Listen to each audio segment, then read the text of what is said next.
Alors,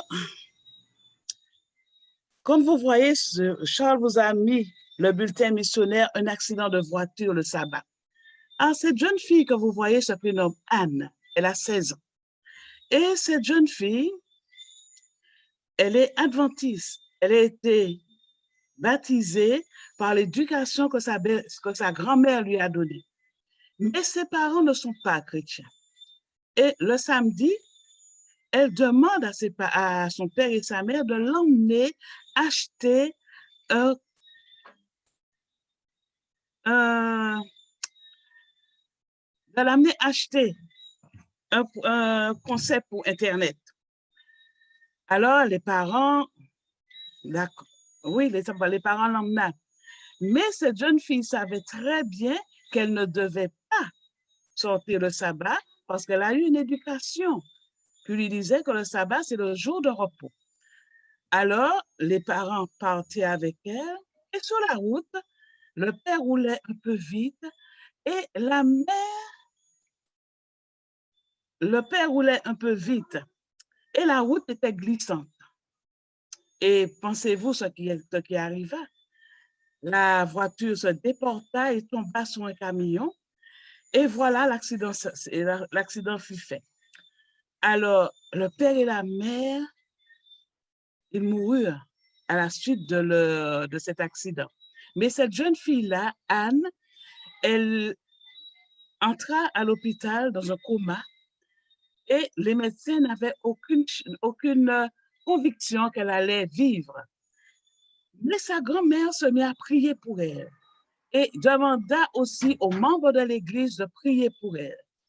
Et au bout de 3 jours, elle sortit du coma. Elle sortit du coma et au bout de 2 mois, elle a pu reprendre sa scolarité. Mais cette jeune fille, la culpabilité la rongeait parce qu'elle se disait que c'est à cause d'elle que les parents ne sont plus.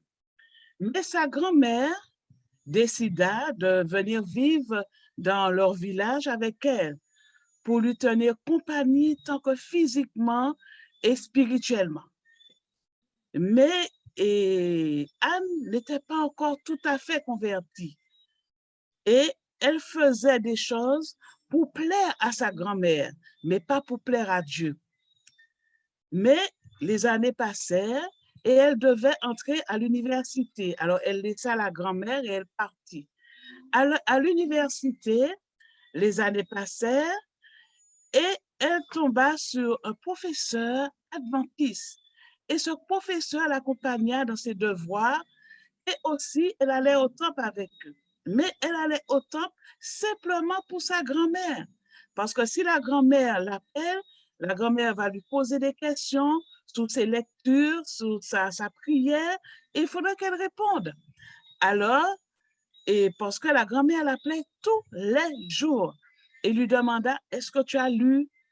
Est-ce que tu as pensé à prier? Lui demanda de donner à Jésus tous ses fardeaux. Mais la jeune fille, jusque-là, faisait cela que pour plaire à sa grand-mère.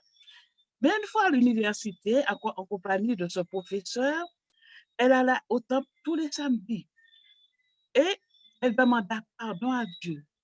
Parce que là, elle revut son baptême et elle comprit qu'elle n'avait pas une attitude noble aux yeux de Dieu, qu'elle n'avait pas un langage noble aussi.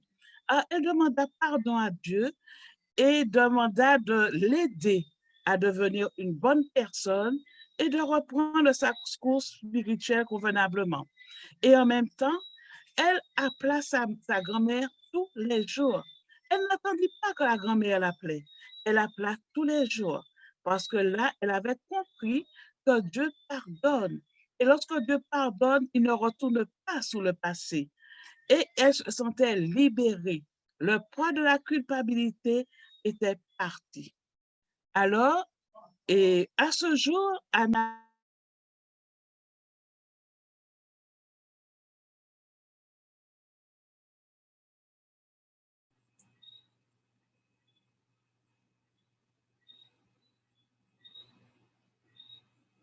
Lina, active ton micro parce qu'il y a une coupure.